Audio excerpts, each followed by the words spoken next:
बाघ बना गर्भवती गाय का बच्चा। एक बार की बात है, गौरी नाम की एक गर्भवती गाय चारा ढूंढते ढूंढते जंगल में चली जाती है। वो घास चर रही थी कि तभी उसे किसी बच्चे के रोने की आवाज सुनाई देती है। अरे, ये तो किसी बच्चे के रोने की आवाज लग रही है, पर यहाँ तो कोई नजर नहीं आ रहा। मैं थोड़ा आगे जाकर देखती हूँ। यूं गौरी थोड़ा आगे जाती है कि तभी उसे कांटों में फंसा हिरण का बच्चा नजर आता है। माँ, माँ मुझे बचाओ, मुझे यहाँ से निकालो माँ। कहाँ हो तुम? जल्दी आओ, आओ, मुझे डर लग रहा है। गौरी उसके करीब जाती है। बेटा घबराओ नहीं और बिल्कुल भी हिलना मत, वरना तुम्हें कांटे और चुभ जाएंगे। मैं अभी तुम्हें यहाँ से निकालती हूँ। यूं गौरी धीरे धीरे हिरण के बच्चे को कांटे से बाहर निकालती है। बेटा कौन हो तुम और यहाँ कैसे फंस गए? तुम्हारी माँ कहाँ है? मेरा नाम चिंटू है। मैं खेलते खेलते रास्ता भटक गया और इन कांटों में फंस गया। आपका बहुत बहुत शुक्रिया। मैं चलता हूँ, मेरी माँ मेरा इंतजार कर रही होगी। ठीक है बेटा, संभल कर जाना। चिंटू जैसे ही आगे जाता है, गौरी की नजर उधर से आ रहे बाघ पर पड़ती है। अरे बाप रे, अगर चिंटू इस बाघ की नजर में पड़ गया तो वो उसे मार डालेगा। अब मैं क्या करूं? गौरी ये सोच ही रही थी कि इधर बाघ की नजर चिंटू पर पड़ जाती है। अरे वाह, हिरण का बच्चा, इसका मांस तो बड़ा ही नरम और मुलायम होगा। ये सोचकर बाघ चिंटू पर हमला करने ही वाला था कि गौरी चिंटू को वहाँ से हटा देती है। बेटा चिंटू भागो यहाँ से। चिंटू वहाँ से भागने लगता है। अरे ओ गाय, चल, वो बच्चा न सही, मैं इस गाय को ही अपना शिकार बनाऊंगा। बाघ गौरी पर हमला करता है। गौरी अपनी पूरी ताकत लगाकर बाघ से लड़ पड़ती है। वो काफी घायल हो गई थी, फिर भी वो अपनी हिम्मत नहीं हारती और बाघ को कड़ी टक्कर देती है। इसी बीच चिंटू हाथी और बाकी जानवरों को लेकर वहां पहुंचता है। इतने सारे जानवरों को इकट्ठा देख बाघ डर जाता है और वहां से भाग निकलता है। बाघ भी काफी घायल हो गया था। गौरी नीचे गिर जाती है और बेहोश हो जाती है। अरे, इसे तो इलाज की जरूरत है। हाथी बहन तुम इसका ख्याल रखना, मैं अभी उल्लू वैद को लेकर आती हूँ। हिरन भागते हुए जाकर उल्लू वैद को लेकर आती है। गौरी बेहोश थी। उल्लू उसका इलाज करता है। इसकी हालत बहुत खराब है, मैंने इसके जख्मों पर जड़ी बूटी लगा दी है, देखते हैं अब क्या होता है। थोड़ी देर बाद गौरी को होश आता है। बहुत कमजोर थी। तुम्हारा बहुत बहुत शुक्रिया। अगर आज तुम नहीं होती तो पता नहीं मेरे बच्चे का क्या होता। यूं हिरन बोल रही थी कि गौरी को प्रसव पीड़ा शुरू होती है और वो एक मरे हुए बच्चे को जन्म देती है। नीचे गिरने की वजह से इसके बच्चे की मौत हो गई है। ये देख वहां खड़े सारे जानवर उदास होते हैं। गौरी फूट फूट कर रोने लगती है। धीरे धीरे वक्त बीतने लगा। गौरी के जख्म तो ठीक हो गए, लेकिन वो अपने बच्चे को भुला नहीं पा रही थी। एक दिन गौरी तालाब के पास पानी पी रही थी कि तभी एक बाघ का बच्चा पानी पीते पीते तालाब में गिर जाता है। उसे तैरना नहीं आता था। वो जोर जोर से रो रहा था। बेटा रो नहीं, मैं तुम्हें कुछ नहीं होने दूंगी, मैं अभी तुम्हें निकालती हूँ। यूं गौरी उस बच्चे को सही सलामत बाहर निकाल देती है। तुम अकेले यूं तालाब के पास पानी क्यों पी रहे हो? तुम्हारी माँ कहाँ है?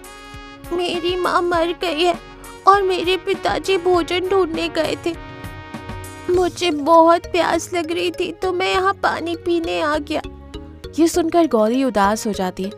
गौरी बाघ के बच्चे को अपना दूध पिलाती है। बाघ का बच्चा भी गौरी के साथ काफी घुल मिल गया था। वो उसे ही अपनी माँ समझकर खेलने लगा कि तभी बाघ अपने बच्चे को ढूंढते हुए आया।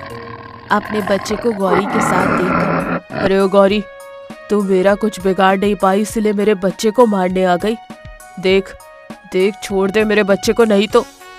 बाघ गौरी पर हमला करने ही वाला था कि उसका बच्चा उसे रोक लेता है और उसे सारी बात बताता है। ये सुनकर बाघ को अपनी गलती का एहसास होता है कि तभी वहाँ हाथी और हिरन भी आते हैं। अरे ओ बाघ, तेरी वजह से गौरी ने अपना बच्चा खो दिया, फिर भी उसने तेरे बच्चे की जान बचाई। तुझे तो उसका शुक्रगुजार होना चाहिए।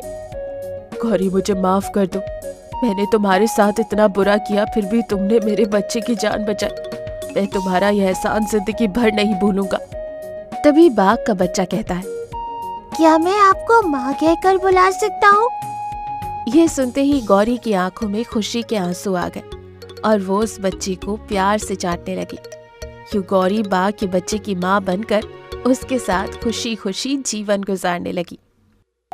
लाचार गाय की किस्मत। एक गर्भवती गाय भोजन ढूंढते ढूंढते जंगल में आ जाती है। उसे देख लग रहा था कि उसने 2-3 दिनों से कुछ नहीं खाया। वो बहुत कमजोर थी। वो जंगल में काफी दूर चली गई थी। वो थकी हारी पेड़ के नीचे खड़ी अपने मन में सोचती है, हे भगवान, अब मैं क्या करूं?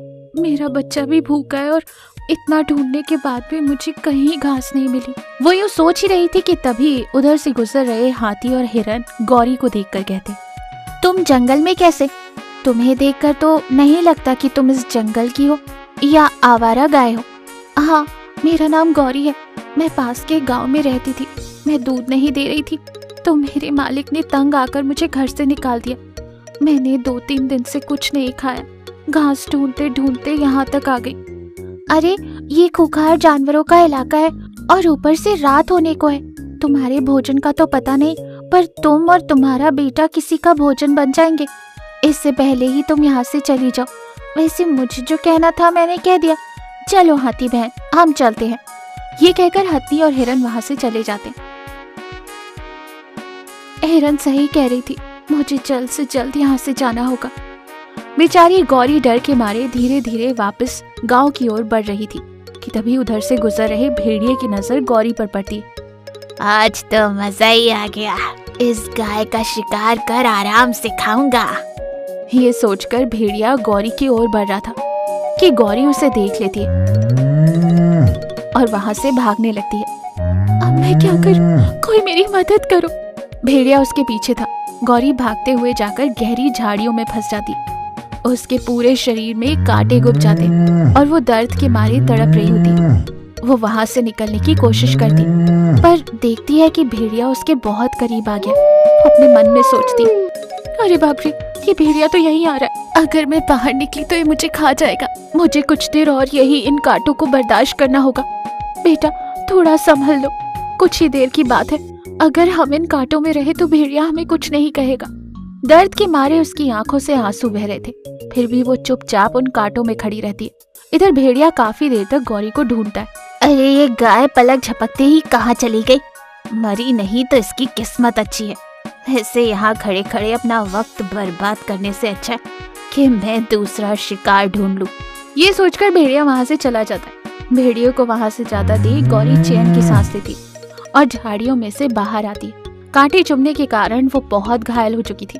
वो जंगल से निकलना चाहती थी, पर रास्ता भटक चुकी थी। अगले दिन गौरी जंगल में घूम रही थी कि तभी हाथी और हिरन फिर से उसे नजर आते। अरे गौरी, मुझे तो लगा तुम वापस चली गई हो। वैसे तुम्हारा बच्चा कैसा है? वो बिल्कुल ठीक है। मैं वापस अपने मालिक के पास ही जा रही हूँ, क्योंकि मेरा बच्चा होगा। क्योंकि जैसे ही मेरा बच्चा होगा फिर मैं भी दूसरी गायों की तरह दूध दे पाऊंगी। इस बात को लेकर मैं बहुत खुश हूँ। मैं अपने दूध से मेरे मालिक की आर्थिक व्यवस्था बढ़ाने में उनकी मदद करूंगी। ये सुनकर हिरन जोर जोर से हंसती है और कहती है, दिन में सपने देखना बंद करो। अरे, तुम्हारा बच्चा भी नहीं हुआ और दूध भी नहीं आया और तुम चली मालिक की आर्थिक व्यवस्था ठीक करने। अरे गौरी, पहले तुम भगवान से ये प्रार्थना करो कि तुम तुम्हारे बच्चे को दूध दे सको। क्या पता बच्चा होने के बाद अगर तुम दूध ही नहीं दे पाई तो बच्चे का क्या होगा? वो मासूम भूख के मारे तड़प तड़प कर मर जाएगा।